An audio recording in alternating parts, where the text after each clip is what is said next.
بسم الله الرحمن الرحيم.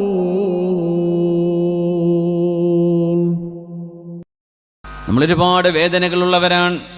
രോഗിയായി കിടക്കുന്ന മനുഷ്യനോട് എന്ത് വേണമെന്ന് ചോദിച്ചാൽ എൻ്റെ രോഗമെന്ന് മാറിക്കിട്ടിയാൽ മതി. കടബാധ്യതകളിൽ മുഴുങ്ങി കഴിയുന്ന ആളുകളോട് എന്താണ് വേണ്ടത് എന്ന് ചോദിച്ചാൽ മറുപടി ഒന്ന് മാത്രം: കടം വീടി കിട്ടിയാൽ മതി.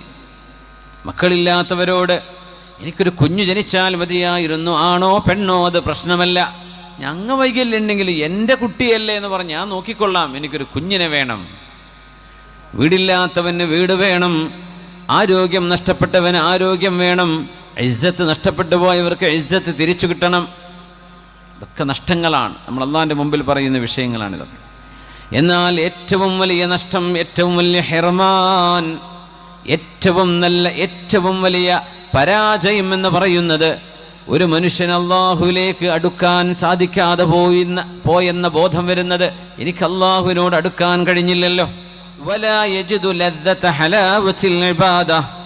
ഇബാദത്തിൻ്റെ ഒരു മധുരമുണ്ട്, ഇബാദത്തിനൊരു ആനന്ദമുണ്ട്, നിസ്കാരത്തിനൊരു മധുരമുണ്ട്, ഖുർആൻ ഓതുന്നതിനൊരു മധുരമുണ്ട്, ദിക്ർ ചൊല്ലുന്നതിന് എന്തെന്നില്ലാത്ത ആസ്വാദനമുണ്ട്.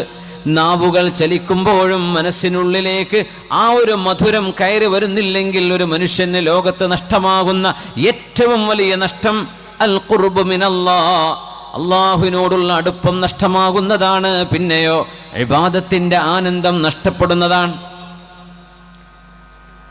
സലഫ് സ്വാലിഹീങ്ങൾ പറയുന്നൊരു കൗതുകകരമായ നുക്തയുണ്ട്. തെറ്റുകൾ ചെയ്ത് നടക്കുന്ന ഒരു മനുഷ്യൻ വന്ന് പറയാൻ, നിങ്ങൾ പറഞ്ഞില്ലേ തെറ്റ് ചെയ്ത് അള്ളാഹ് ശിക്ഷിക്കുന്നു. ഞാൻ എന്തൊക്കെയോ തെറ്റ് ചെയ്തിട്ട് അള്ളാഹു എന്താണ് എന്നെ ശിക്ഷിക്കാത്തത്? എനിക്കൊരു ശിക്ഷയും കാണുന്നില്ലല്ലോ. എൻ്റെ കച്ചവടം അതേപോലെ ഉഷാറായി പോകുന്നുണ്ട്, ഞാൻ അടിച്ചു പൊളിച്ച് ജീവിക്കുന്നുണ്ട്, ഞാൻ എല്ലാ കുരുത്തക്കേടും ചെയ്യുന്നുണ്ട്, എനിക്കൊന്നും ഞാൻ കണ്ടില്ലല്ലോ. അപ്പോഴാണ് നാദാഹു മുനാദിൻ, ഒരു അശരീരി കേൾക്കുകയാണ്: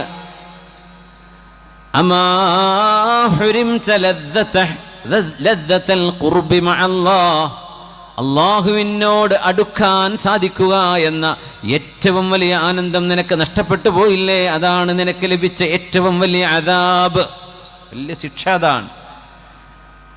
വയശീബുൽ മർഉ ഫിൽ ഇസ്ലാം വലം തുഖ്ബൽ ലഹു സ്വലാഹ്. ഒരു നിസ്കാരം പോലും സ്വീകരിക്കപ്പെട്ടതായിട്ട് ഇല്ലാതെ പോകുന്ന എത്രയോ ആളുകൾ മുസ്ലിമായി ജനിച്ച് നരബാധിച്ച് മരിച്ചു പോകുന്നവരിൽ കാണാം.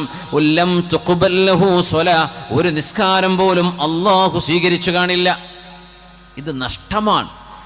ഈ നഷ്ടം നികത്താൻ കഴിയുന്ന നമ്മുടെ കൈപിടിക്കാനും അള്ളാഹുലേക്ക് കൊണ്ടുപോകാനും കഴിയുന്ന ദൗത്യമാണ് മഹല്ലിലെ പണ്ഡിതന്മാർ, ഖതീബുമാർ, മുദർരിസുമാർ, മുഅല്ലിമുമാർ, മദ്രസയിൽ അധ്യാപകന്മാർ, സദറുസ്താദ്, ഇവരെല്ലാം നിർവഹിക്കുന്ന, വഅദ് പറയുന്നവർ, ദീൻ പഠിപ്പിക്കുന്നവർ മുഴുവൻ ചെയ്യുന്നത് അള്ളാഹുവിലേക്ക്, പടച്ചതമ്പുരാന്റെ ഹളറത്തിലേക്ക് മനുഷ്യരുടെ ഖൽബുകളെ കൊണ്ടുപോവുക എന്ന വലിയ ദൗത്യമാണ്.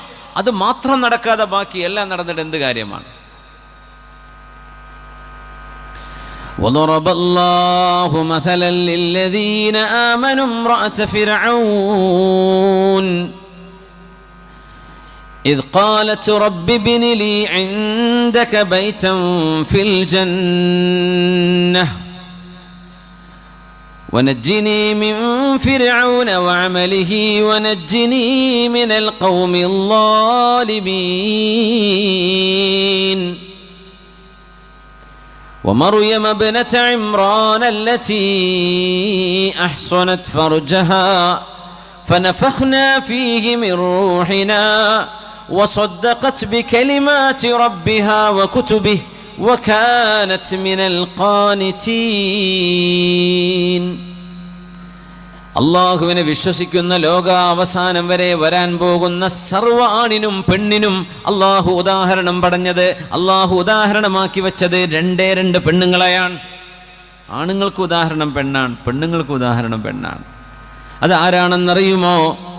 ആസിയ ബിൻത് മുസാഹിം, ഫറോവയുടെ ഭാര്യയായി ജീവിക്കുകയും എന്നാൽ തൗഹീദിന്റെ മഹാനായ മൂസാ നബി അലൈഹിസ്സലാമിന്റെ റിസാലത്തിന്റെ പക്ഷം ചേർന്ന് ജീവിക്കുകയും ചെയ്തത് കാരണം ദാരുണമായ ഒരു അന്ത്യം സംഭവിച്ച മഹദിയാണ് ആസിയ ബിൻത് മുസാഹിം റളിയല്ലാഹു അൻഹാ.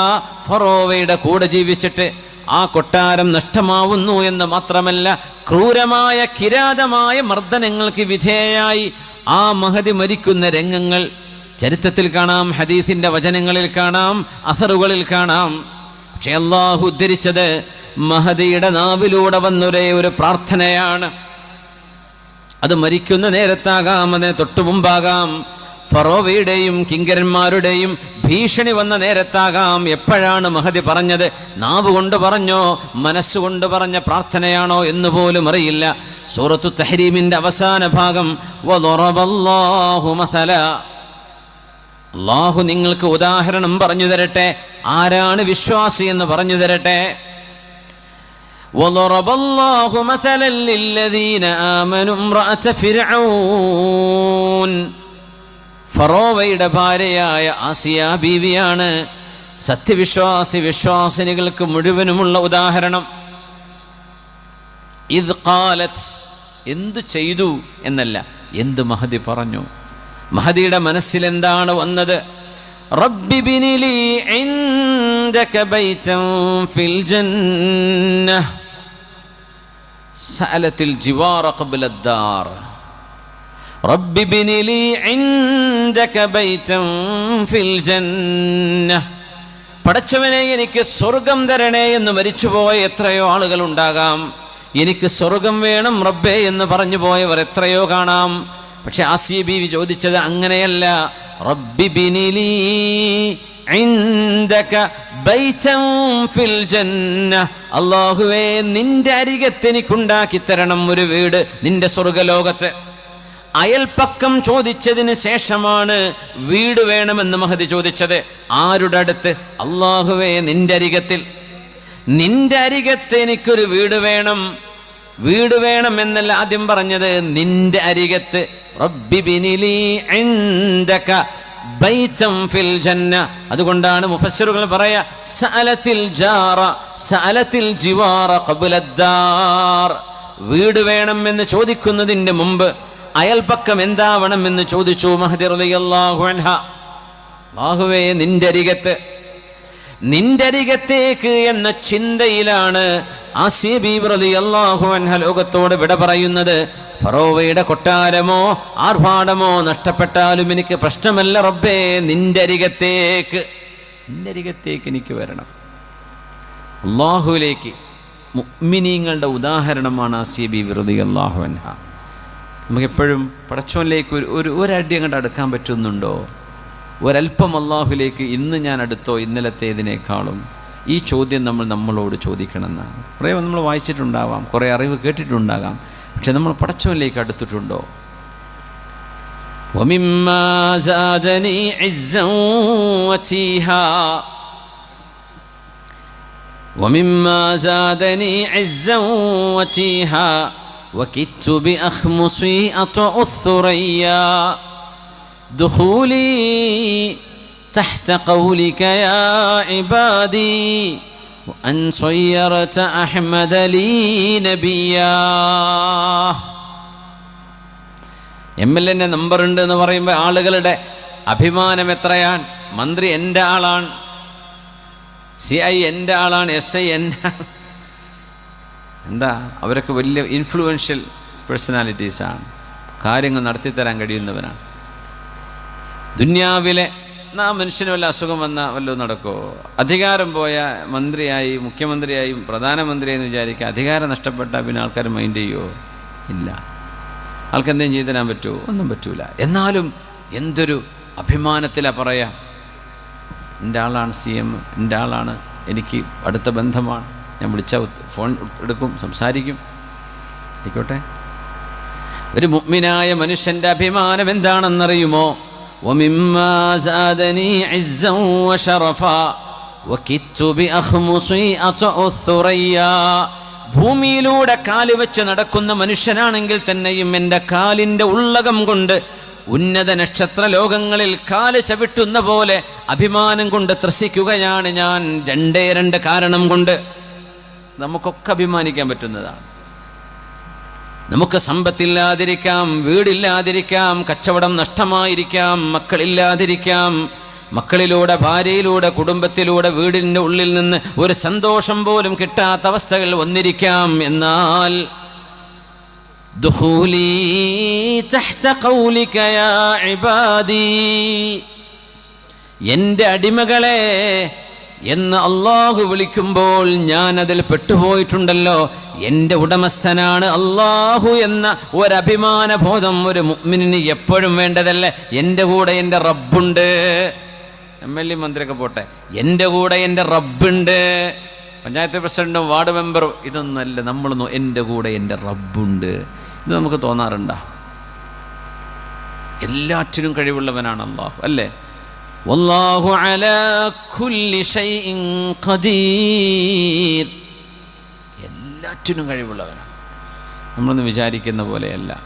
അള്ളാഹുവിൻ്റെ ചില തർത്തീബുകൾ, ചില ഹിക്മത്തുകൾ പോലും നമുക്കറിയില്ല. കാര്യം നടക്കുമ്പോഴേ ഇതിനായിരുന്നല്ലേ അള്ളാഹു ഇത് ചെയ്തത് എന്ന് മനസ്സിലാവും. യാ റബ്ബ്, എൻ്റെ റബ്ബൻ്റെ കൂടെയുണ്ട് എന്ന് മുഅ്മിനായ മനുഷ്യന് തോന്നണം. അത് മാത്രമല്ല, വഅൻ സ്വയ്യറത അഹ്മദ ലീ നബിയാ, എൻ്റെ നബി നൂഹ് നബിയോ, എൻ്റെ നബി ലൂത്ത് നബിയോ, അയ്യൂബ് നബിയോ, സുലൈമാൻ നബിയോ അല്ല. ഞാൻ മുഹമ്മദ് റസൂലുള്ളാഹി തങ്ങളുടെ ഉമ്മച്ചിയാണല്ലോ. എൻ്റെ റസൂല് മുഹമ്മദ് നബി തങ്ങളല്ലേ, സയ്യിദുൽ അംബിയാ, അംബിയാഇൻ്റെ നേതാവാണ്, അഷ്റഫുൽ ഖൽഖ് തങ്ങളെ. ആ റസൂലിൻ്റെ ഉമ്മച്ചിയല്ലേ ഞാൻ. എൻ്റെ കൂടെ എൻ്റെ റബ്ബുണ്ടല്ലോ. ഇത് രണ്ടും ഉണ്ടെങ്കിൽ ഞാൻ ആകാശ ലോകത്താണ്, ഭൂമിയിലല്ല എന്ന് ഒരു മുഅ്മിൻ അഭിമാനത്തോടെ പറയാൻ കഴിയണം. ഇത് മരിക്കണവരെ പറഞ്ഞൂടെ? നമുക്കങ്ങനെ തോന്നുന്നുണ്ടോ? അത് ആർക്കെങ്കിലും തോന്നുന്നില്ലെങ്കിൽ ഫഹുവൽ മഹ്റൂം, അള്ളാഹുവിൻ്റെ റഹ്മത്തിൽ നിന്ന് ദൂരയാക്കപ്പെട്ടു എന്ന ഏറ്റവും ദാരുണമായൊരവസ്ഥയിലാണ് നമ്മളുള്ളത്. അള്ളാഹുവിൻ്റെ ഖുർബിലേക്ക്, പടച്ചവൻ്റെ ജിവാറിലേക്ക് കടക്കാൻ കഴിയാതെ പോയാൽ ഏറ്റവും വലിയ നഷ്ടമല്ലേ അത്?